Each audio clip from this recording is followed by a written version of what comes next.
There can be little doubt, I think, that the two 19th century philosophers who have had the widest influence outside philosophy are Marx and Nietzsche.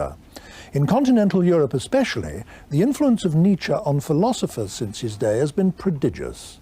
But he's also influenced creative writers, including some of the most eminent in the English language. For instance, Bernard Shaw, W.B. Yeats, and D.H. Lawrence. The quality of his own prose is simply dazzling and is second to nobody's. Friedrich Nietzsche was born in Saxony in 1844. He had an academic career of extraordinary brilliance as a classic scholar and became a full professor in his mid-20s, an almost unheard of thing. But then he threw over his university career, went into isolation and became a philosopher. For 16 years he poured out his writings, mostly either short books or books of essays and aphorisms.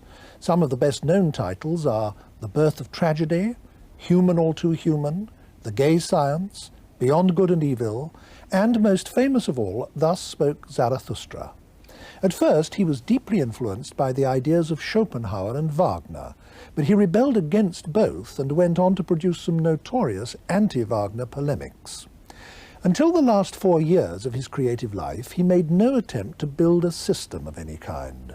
But then he began to think of drawing all his main themes together into one single comprehensive work, first to be called The Will to Power, then The Revaluation of All Values.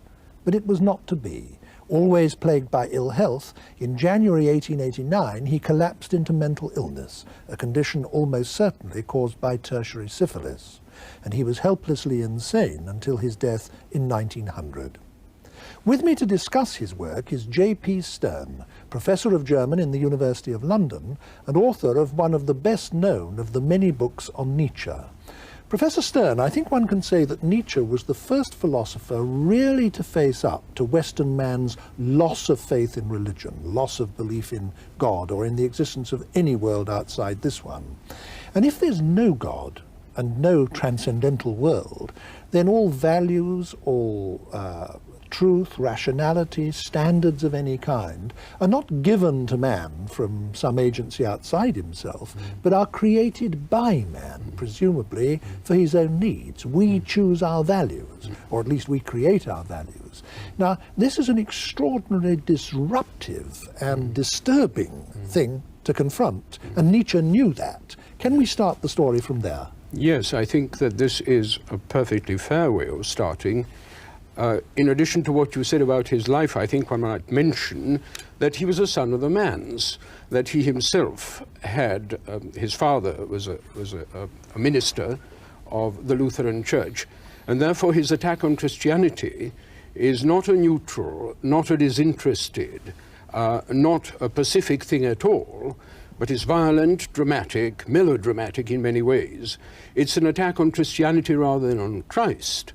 And I think the point that you made, that he envisages 19th century man to have to stand on his own feet without the support of faith or dogma of any kind, is central, is a central kind of starting point to his philosophy.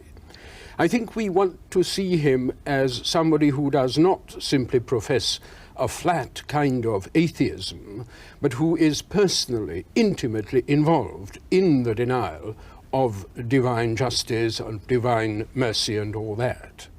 But this Nietzschean starting point did launch him, didn't it, into a revaluation of all values, yes. to use the title of his book. I mean, one thing he was saying was that in a way we are basing our lives on false premises because we adopt attitudes and values and standards which, when we actually examine the premises of them, we reject those premises, the old traditional premises. What he believed in, what he tried to show, was that the whole edifice, both of Christian values and of idealism, which he saw derivative from those values, was false, had to be thrown over, and something else to be put in its stead. The question as to what was to be put in its stead is not quite so simple, but that was the basic premise from which he began. Yes. And that, I think, makes for the melodrama, the extraordinary melodrama of the person, of the style, of the whole phenomenon of Nietzsche. Now, this revaluation of all values is, of course, a colossal task, and I think it'll make our discussion of it clearer if we divide our consideration of it up a little bit. Yes. There are four main traditions within Western civilization to which Nietzsche addressed himself and which he attacked. The tradition of Christian morality, the tradition of secular morality, the herd values, as he called them, the ordinary morality of the mass of mankind, and some, at least, of the traditions deriving from ancient Greece, particularly from Socrates. Now, let's have a look at each of those four in turn. Can you say a little bit more about his fundamental criticism of Christian values? Well, I think to say, to start with, on the Christian, I think the attack is a very simple one, a very straightforward one. All the positive values of Christianity, turning the other cheek, loving your neighbor as you love yourself, having compassion for those suffering, all these are ruled out of court. Now, not absolutely, because as we shall see later, I think, I want to make that point very clearly, Nietzsche is constantly making special rules for special people, and he is very much against the notion of generalizing simply rules in the way in which Kant had done in the categorical imperative. So, yes, the first thing then is the attack on, not on Christ, but on Christianity as really furthering the underdog, furthering the person who cannot stand on his own feet and requires compassion, requires pity, illicitly requires sympathy from the outside. But why was he against compassion and against pity? Why did he despise those so much? He's not against them, he does not despise them when they come from the strong person. What he despises is the support of the weak person from outside himself. Whatever that source is, the outside source may be, whether it's another person, his compassion, or rules or regulations, laws, or whatever. And the reason for being against this was what? The reason for being against it was his fundamental appeal is to authenticity, to selfhood, to the élan vital, to the life within the person lived to the full. Yeah.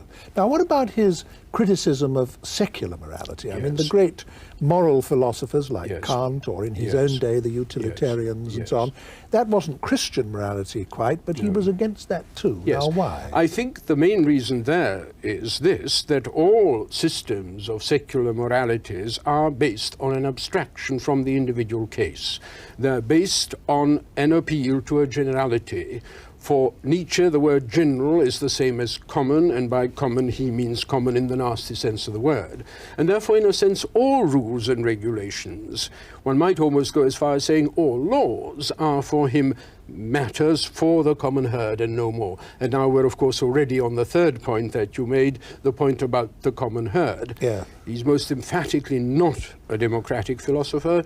He's a philosopher of the great and the noble people, the heroic kind of philosophy, and therefore for him the appeal of democratic ideology is very, very low indeed. He thought that the noble man, the great man, the hero, should be a law unto himself and shouldn't be hamstrung by the petty rules and regulations and so on. That's the best phrase you can use, a law unto himself. It's not the sentence he used, but it's very, very precise what he meant. Now, what about the last of the four traditions that I mentioned, that of ancient Greece? It's worth remembering in this context that he did start adult life as a classic scholar, a professor of classics.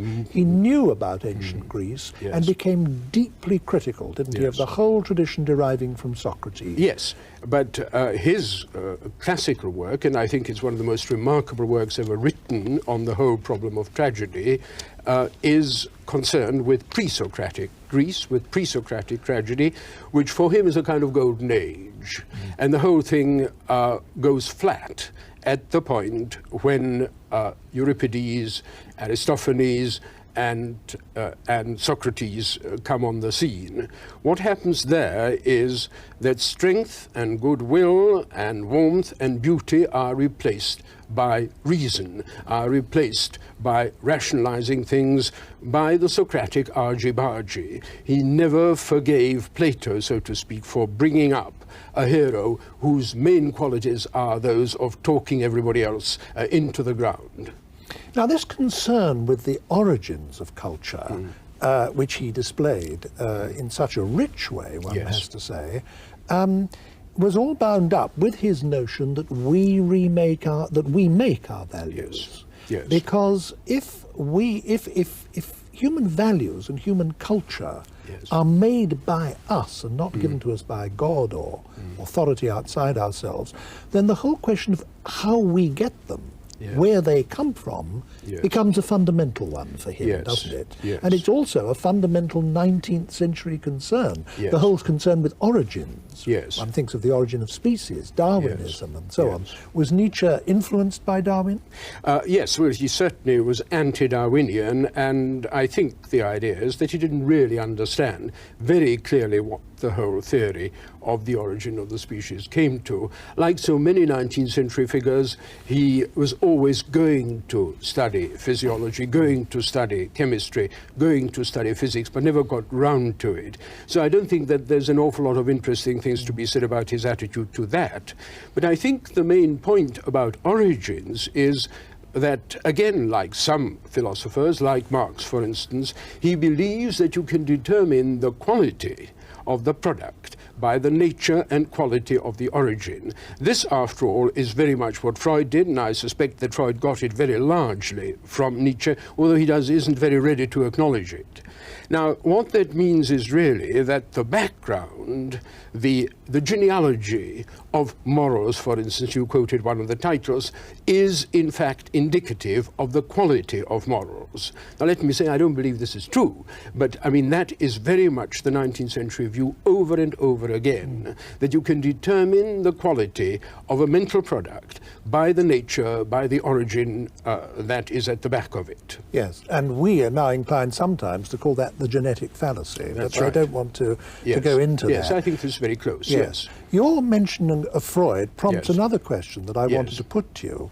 This program of re-evaluating values and seeing values as something that we create to meet Yes. our needs led Nietzsche to a psychological analysis of values in Yes. terms of both individual and social Yes. needs, didn't it? That is perfectly true. It becomes an essentially psychological It is inquiry. a way of psychologizing a lot of phenomena. This is perfectly correct.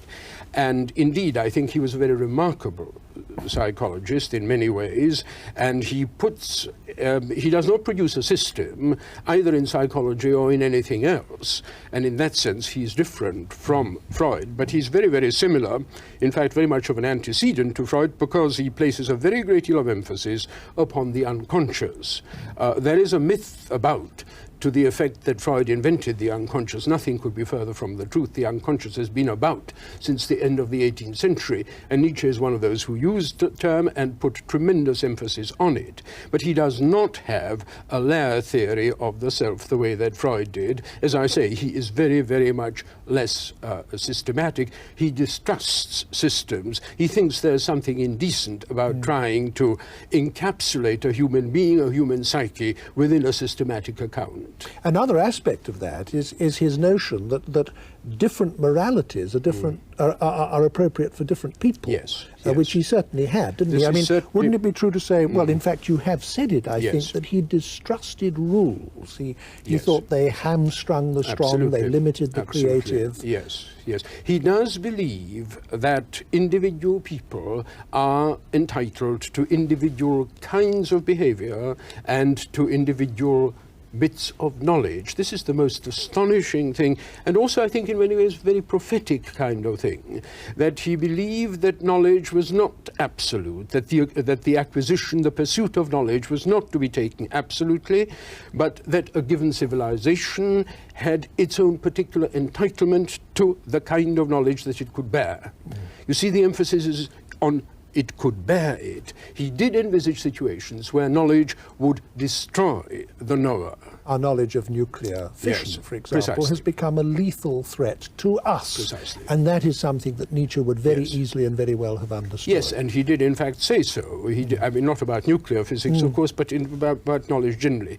You see, we only have really one other theory of knowledge apart from our own. Our own is that all knowledge is worth pursuing regardless, isn't it? Yes. Well, the other one is the Soviet idea, which goes on and which simply creates a system by which knowledge is socially useful and then pursued and not pursued if it's not socially useful.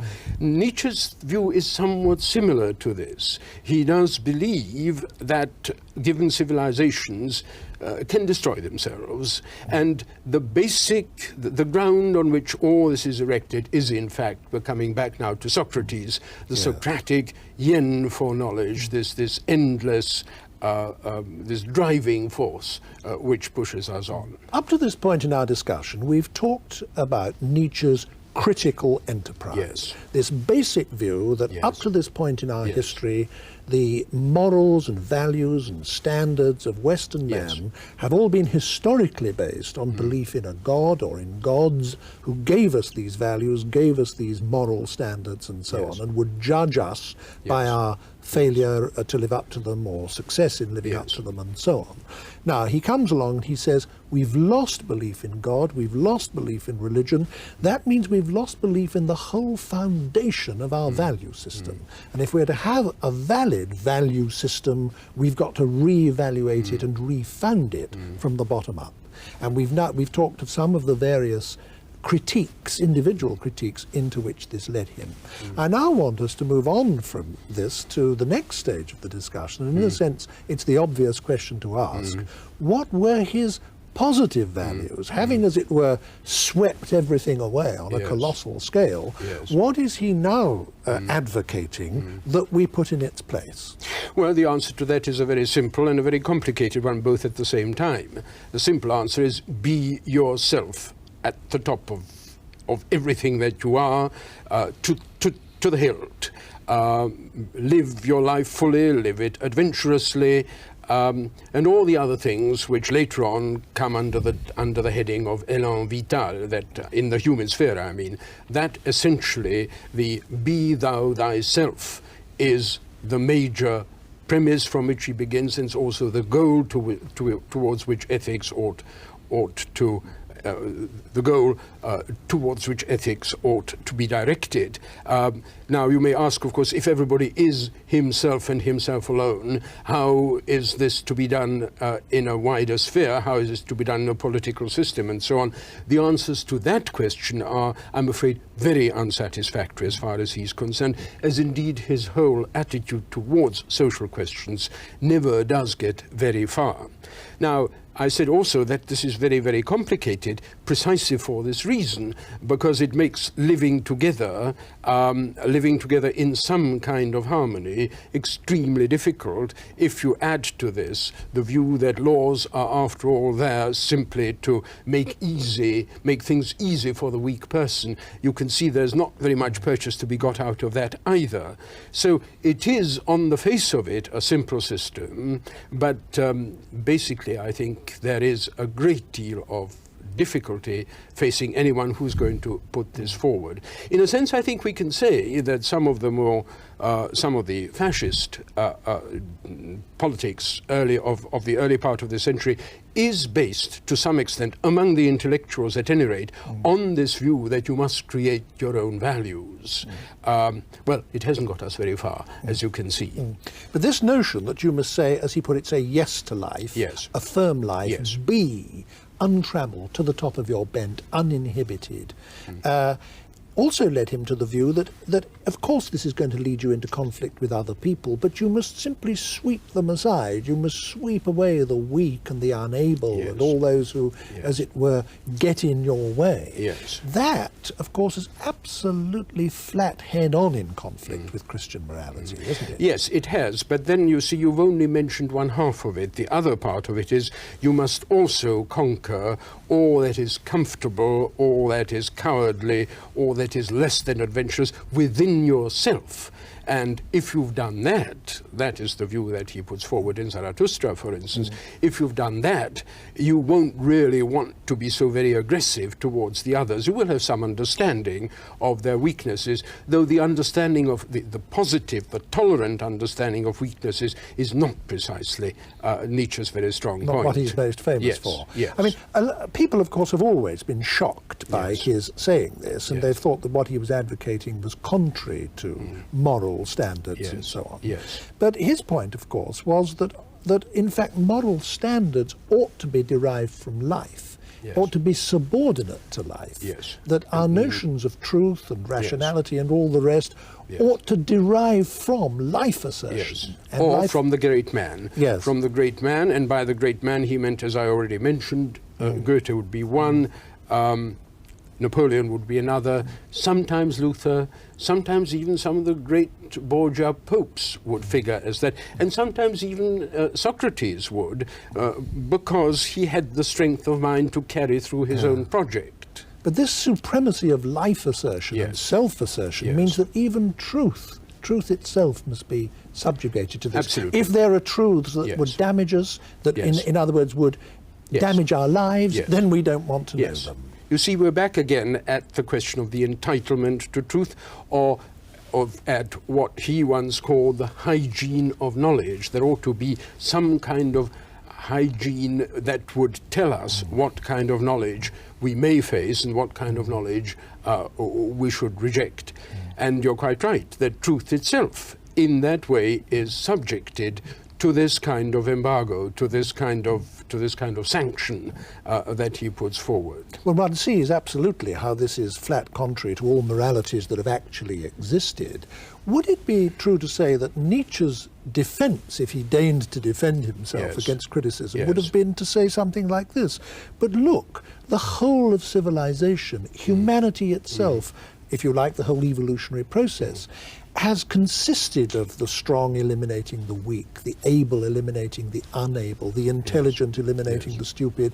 And it's only because these processes have gone on perpetually over millions of years that we have any civilization at all, that we have any humanity at all. These things have created value. Yes, I think that is precisely what he says, and what he would say on a number of occasions, different contexts, and his worry about the future is precisely that this kind of thing will not go on, that the democratic spirit, the spirit of the plebs, of the rabblement will take over and will annihilate all these values. That it will put into reverse the very process that has actually created civilization out of barbarism.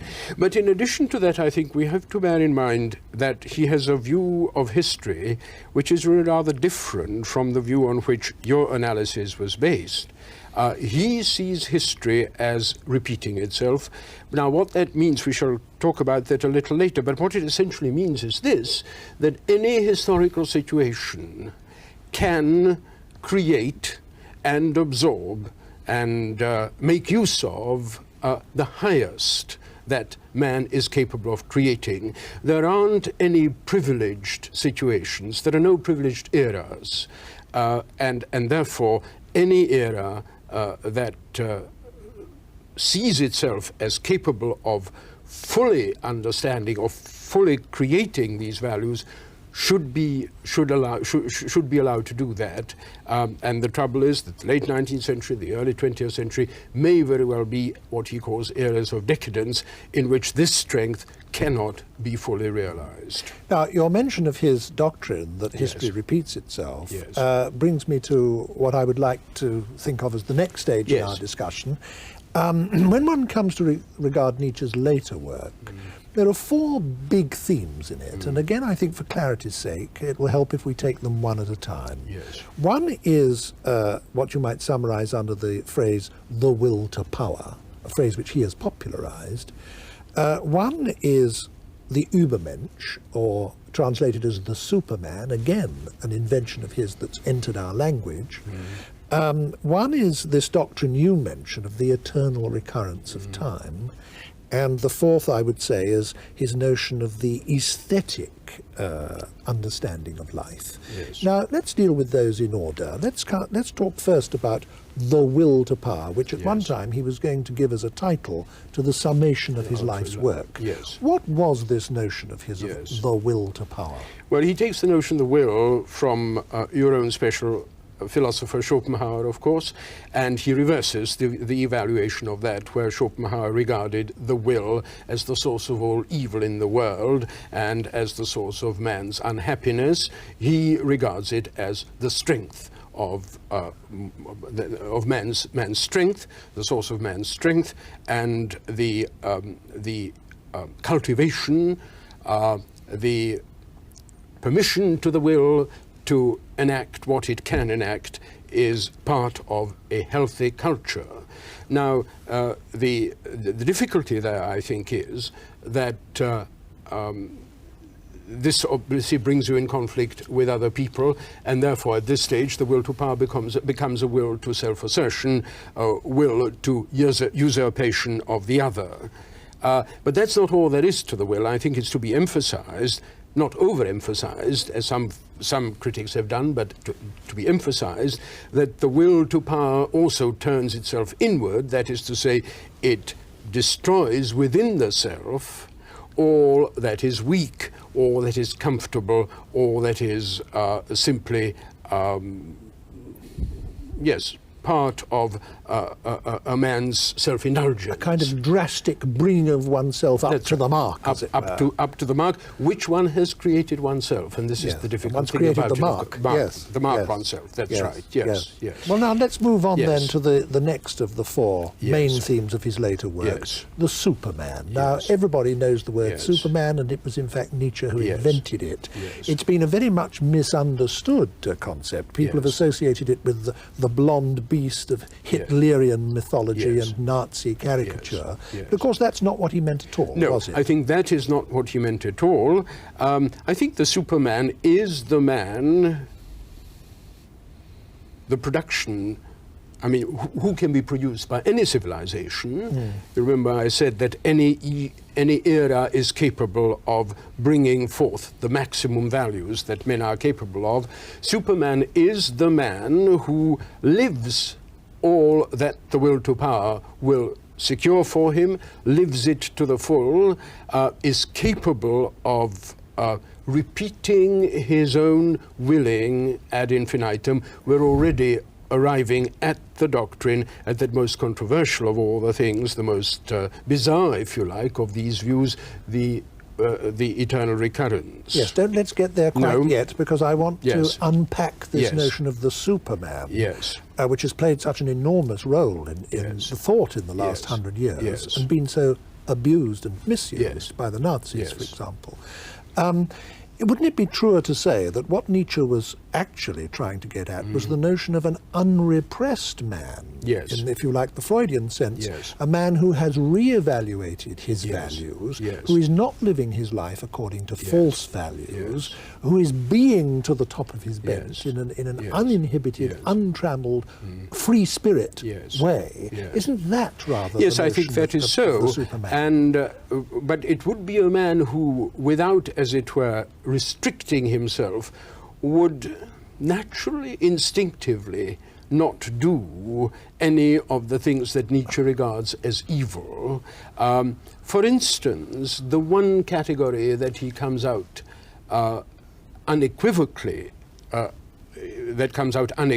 in his system is grudgingness, is what he calls ressentiment, is the grudgingness, the grudging admission of warmth, the grudging admission of success, and all these kind of things. Now, the Superman is one who naturally does not feel any of these things. You know the story. It's the generous spirit. It is a generous spirit. Yes, and there again you see the whole notion of the Christian generous spirit is not all that far from Nietzsche's purview.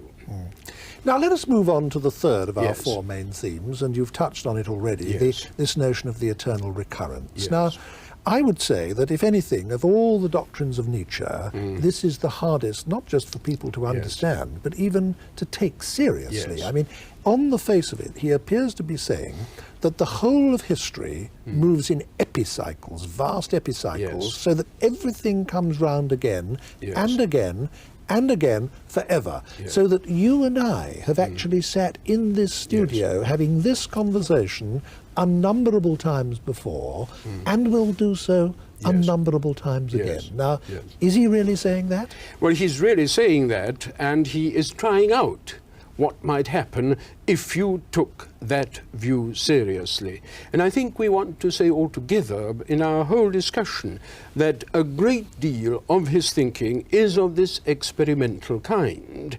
And by that I don't mean that it's not serious, I don't mean that it is not responsible, I don't mean that it is trivial, but I do mean that here's somebody who's facing the whole of human thought and is trying to make some sort of shift with almost any area in it, and is trying out again and again different views.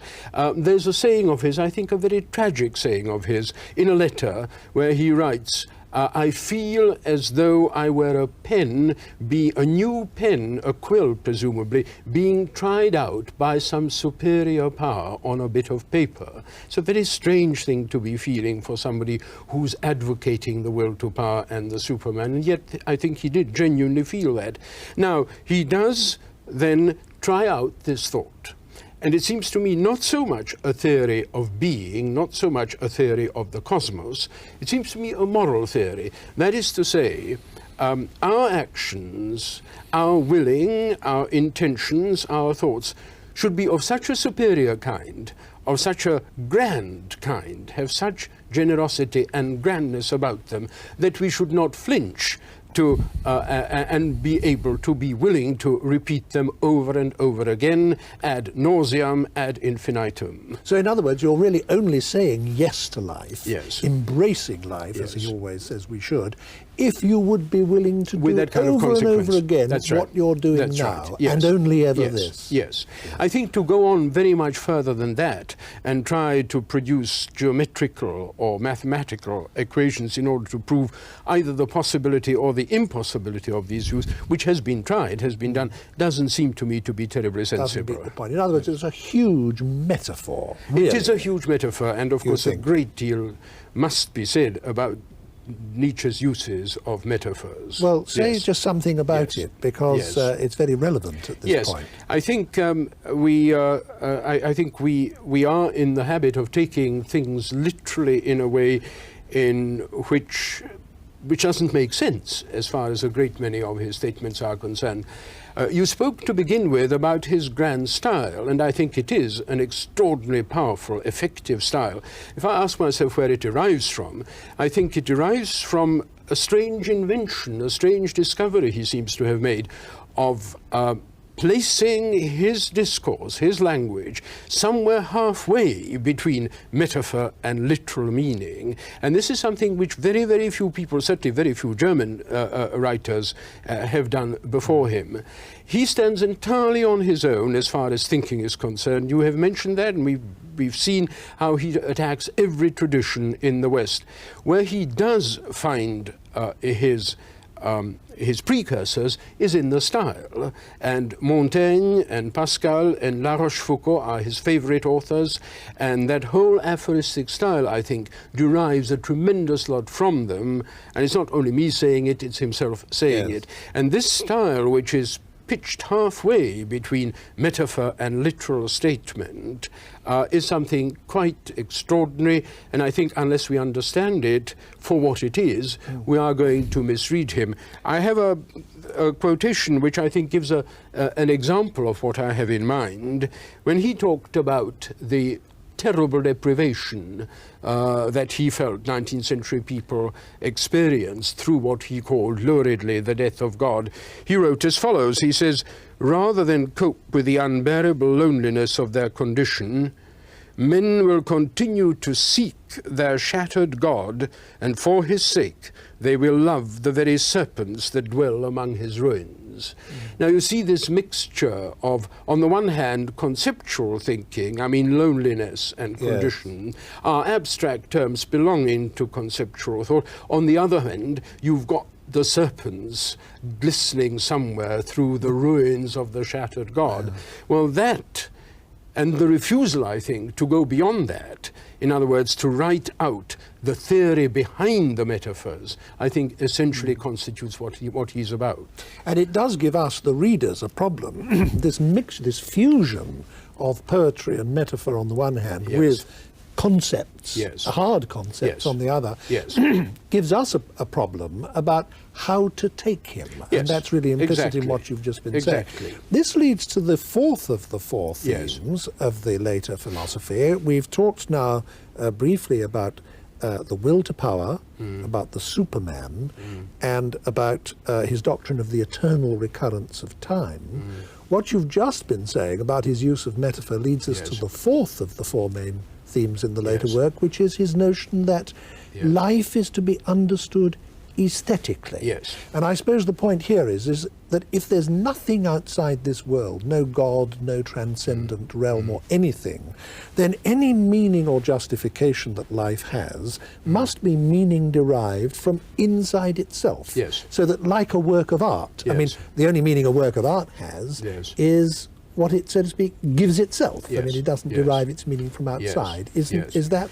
Well, that certainly part of is the a thought? very fair way of coming close to what he's after. In the very first of his books, The Birth of the Birth of Tragedy, he uses this phrase 3 times. It's only as an aesthetic phenomenon that the being of man and the world are eternally justified. It's a very complicated sentence, and I don't think I want to go into all the details of it, but what he's saying essentially is this: the greatness of the early Greeks, of the pre-Socratics, lay in their tragedy. Their tragedy was a way of facing the worst aspects of human life, that is, its transitoriness, its impermanence, its corruptness, its dependence upon forces greater than yourself, and to make of these a major tale, a story, a wonderful tragedy.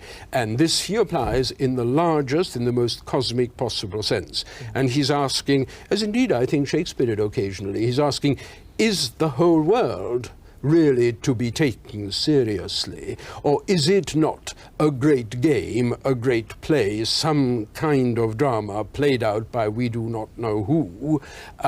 And if there is to be a justification, mind you, justification is the phrase he uses, which is a very dicey word to use in this context, because of course it's a judicial phrase, isn't it? Yeah. But if there is a justification for man being here and being what he is, maybe it is simply as part of this huge cosmic drama.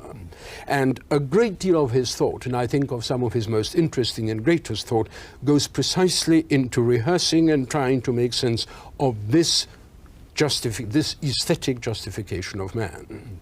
Now, you're talking about the way metaphor and aesthetic considerations are fused into the Yes. very substance of the Yes. thought itself. And you spoke very interestingly a moment or two ago about his actual style Yes. and the tradition to which it related.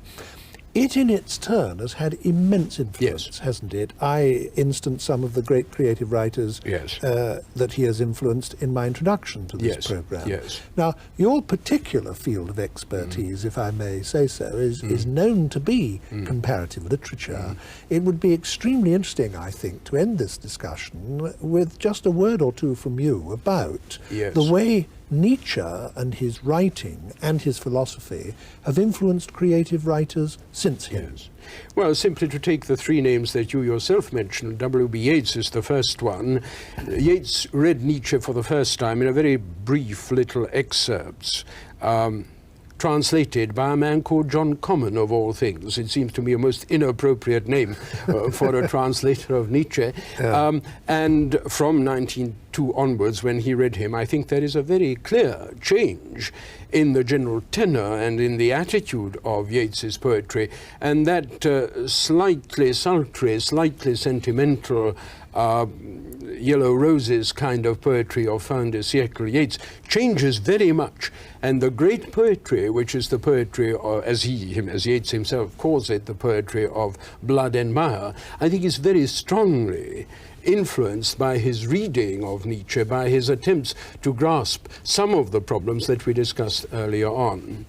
With Shaw, the influence is a very, very different one. It is very much in the biological sphere. It is in the sphere of that élan vital which I mentioned. It is in the sphere of the ruthless life, the life that justifies itself. With